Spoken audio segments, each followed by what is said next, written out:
The interstellar spaceship Avalon can be seen traveling through space, headed to a colonized world called Homestead 2. All of its quarters are empty. The vessel is on autopilot. The 258 crew members as well as the 5,000 passengers are in hibernation. Suddenly, the ship passes through an asteroid belt, weakening its shields. Power is diverted to the main shield, but the ship is on a collision course with a giant asteroid. Suddenly, the asteroid collides with the ship, causing various malfunctions. The ship begins self-reparations, but one of the hibernation pods activates. The passenger awakened is Jim Preston, a mechanical engineer. His pod opens, and an automated system helps with his awakening, telling him that he's spent 120 years in suspended animation and that the ship is only 4 months away from Homestead 2. He's told that he will be able to spend that time enjoying the luxurious aspects of the ship. Jim receives instructions about his ID band, his cabin, and the primary activities he's to take part in prior to the arrival on the planet. Excited and nervous to meet the people on the ship, he gets ready, leaves his cabin, and walks into an automated class meant for an entire learning group. Jim looks a little anxious as the hologram explains the situation on Earth, calling it overpopulated, overpriced, and overrated. It tells him to hold his questions to the end of the lesson, but Jim keeps asking why he's the only one there. He realizes that the hologram can't answer him and goes to search for other people. He gets to the main concourse of the ship. No one is there either, but an automated informational desk offers to help. Jim asks to talk to a real person, and it sends him off to talk to a steward, but when he finds that no one is there too, he asks to speak to the captain.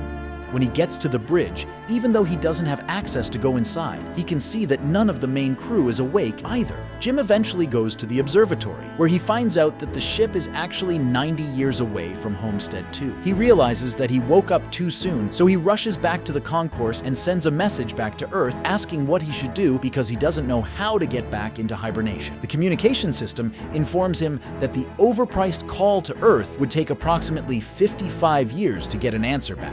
Jim is devastated. He walks around and finds the ship's bar, where he sees another person. As he's talking to the bartender, something seems strange about him. When he goes to get him a drink, Jim realizes that he's an android. It's called Arthur.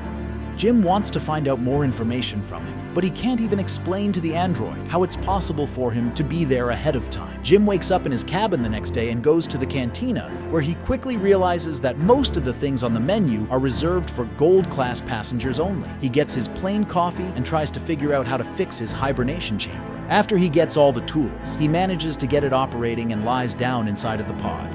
But nothing happens. Next, he decides to use the tools he found to get into the crew's hibernation chambers. That doesn't work either. Small malfunctions happen around the ship.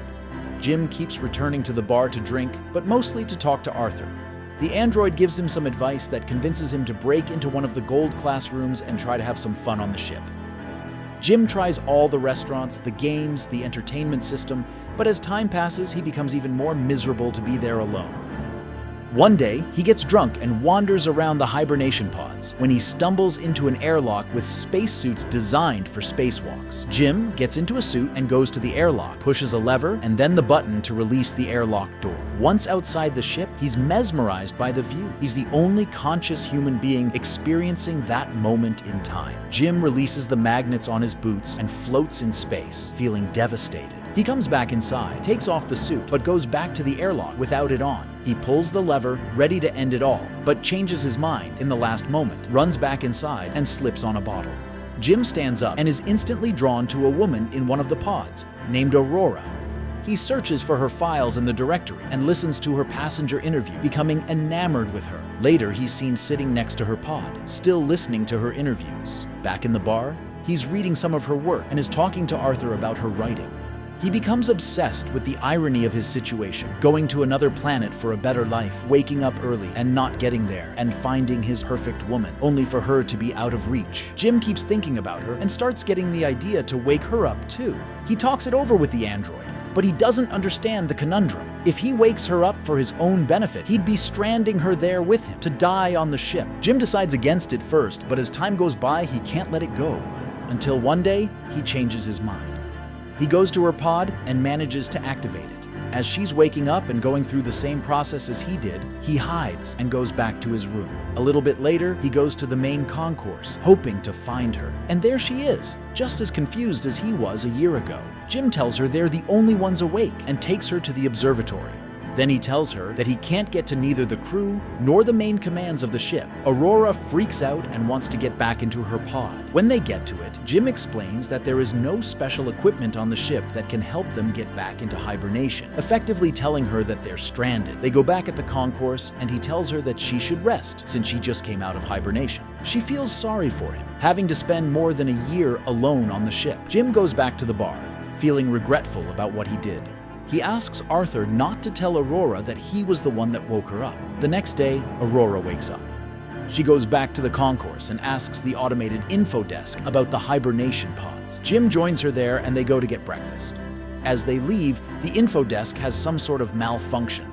In the cantina, Aurora realizes that Jim has been eating the same breakfast for more than a year and gets him one of the gold-class menus. They talk about the possibility to fix the pods, but unlike Jim, Aurora isn't ready to give up. She searches through the infirmary, then goes through research documents, eventually ending up at the crew's hibernation quarters trying to break the doors open. Jim notices more malfunctions throughout the ship.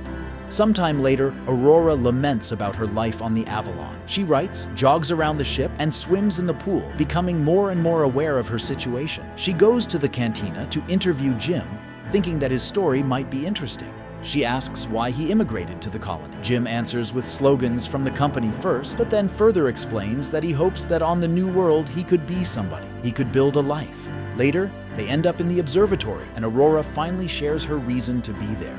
Unlike the other passengers on the ship, she has a round-trip ticket. Her idea was to go to Homestead 2, live there for a year, and come back to Earth to become the first journalist that has ever done that, writing the greatest story that ever was. Aurora slowly gives up on finding a way to fix their current predicament, and Jim figures out a way to cheer her up. He takes her dancing, to the cinema, and to the basketball court. Lastly, he takes her to the bar to meet Arthur. She relaxes for a bit, until she remembers their situation. Jim is left alone with the android, feeling awful about what he's done to her. The next moment, he's seen tinkering with something, and in the other, Aurora walks into the observatory to find a miniature of the Chrysler building he made for her. Sometime later, they go on a date at the bar. They have dinner and share stories about their lives. She tells him that her father died when she was a teenager.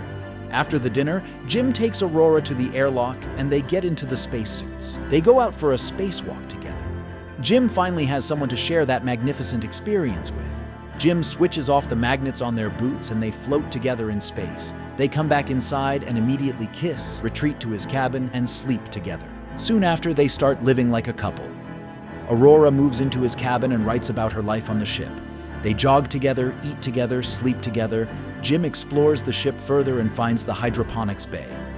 He brings Aurora flowers. One day, the ship passes by a red giant, and they go to the observatory to see it. It's Aurora's birthday, so later that night, they celebrate it in one of the many restaurants on the ship and then the bar. Jim goes to the washroom and prepares the ring he made for Aurora, while she stays in the bar chatting with Arthur. The android tells Aurora that Jim woke her up intentionally, unaware that he was still to keep that a secret. Suddenly, Jim comes back and she confronts him in absolute disbelief. She runs away furious and panicked. Jim comes back to his cabin to find all her things gone. He runs into her in the cantina the next day, but the moment he speaks, she runs away. Aurora is desperate. One night she goes over to Jim's cabin, punching and kicking him, wanting to kill him. Talking to her over the comm because she keeps avoiding him, Jim tries to apologize and explain his actions to her. He tells her he fell in love with her, but Aurora doesn't care. She can't forgive him for taking her life. One night, as Jim is in his cabin, another malfunction happens. The ship faces a critical error and the main command shuts down. Later, he walks into the elevator and it malfunctions. Aurora walks into the main concourse and sees that Jim has planted a tree there. Then, she goes to the cantina, where the food dispensary is also malfunctioning. Suddenly, both of them hear the voice of the deck chief over the comms, asking who planted the tree. They both run into the concourse and see Gus Mancuso standing in front of Jim's tree. They introduce themselves and tell the chief about the situation. He doesn't understand how 3 pods could fail. Mancuso takes them to the bridge, and he discovers that there is something wrong with the ship, but the information on the systems has to be checked manually. When they leave the bridge, a robot almost falls on their heads, and the two of them tell Mancuso that malfunctions have been happening all over the ship more frequently. He says that shouldn't happen, as he shows them how to collect the data. Mancuso checks on the pods when Jim joins him there. He's figured out what happened with Aurora's pod. The deck chief finds what Jim did to be terrible. Later, he's at the bridge checking the collected data when Aurora joins him. They talk about what happened with her pod, but he tells her that he can't do anything about it. Jim walks in with the 16th broken robot. Mancuso feels the hibernation sickness, so he goes to rest, but as he walks out, he coughs out blood. That night, Aurora can't sleep, so she goes for a swim. Suddenly, there's gravity loss throughout the ship, and she starts drowning as the water from the pool moves with her. The gravity drive resets, and she barely makes it out alive. They both run into each other, going to find Mancuso. The three of them are back at the bridge, slowly discovering what has been going on with the ship. Mancuso figures out that something happened 2 years ago, taking out a major system. They need to find and fix what has caused the failure because the entire ship is trying to pick up the slack. If they don't fix it, the entire vessel will be stranded. They go to find the problem, but Mancuso faints, so Jim and Aurora take him to the infirmary. He's dying, and there are no treatments that can stop it or prolong the time he has left. Sometime later, the three of them meet in the observatory, and Mancuso gives Jim his ID bracelet, tells them to fix the ship, and immediately perishes. The lights change to an alarming red, and the ship starts shaking. Jim tells Aurora that he needs her help, and they run toward engineering, but there's another failure in the gravity drive, and immediately another one that afflicts Arthur as well. Jim deactivates him. They finally arrive in engineering and start looking for the problem. They find it in the power plant, and as they open the hatch, Aurora gets sucked in. The asteroid has caused a breach in the hull in that area.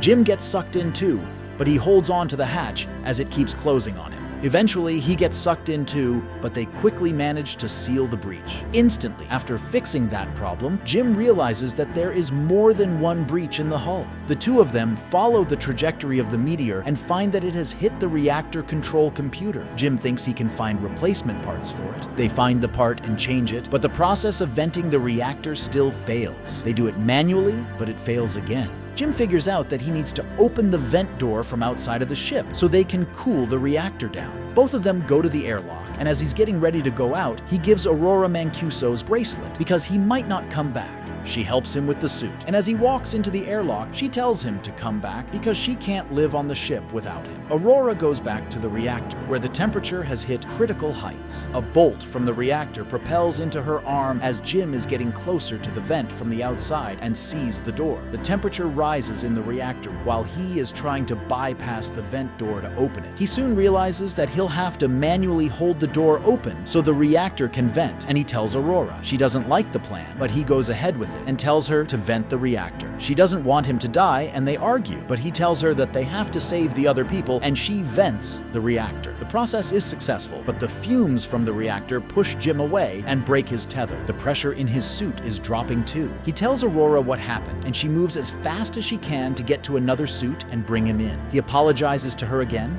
She puts on a suit and flies out to get him, but her tether is too short. She's pulled back, but suddenly grabs onto his tether and manages to pull him in. Aurora drags Jim into the infirmary, only to find out that he's already dead. She uses Mancuso's bracelet to override the medical protocols and to resuscitate him.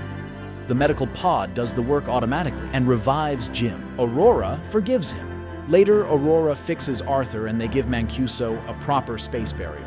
Jim takes her to the infirmary and tells her that he's found a way to use the medical pod as a hibernation one. He tells her to get inside the pod and ride out the rest of the journey in there.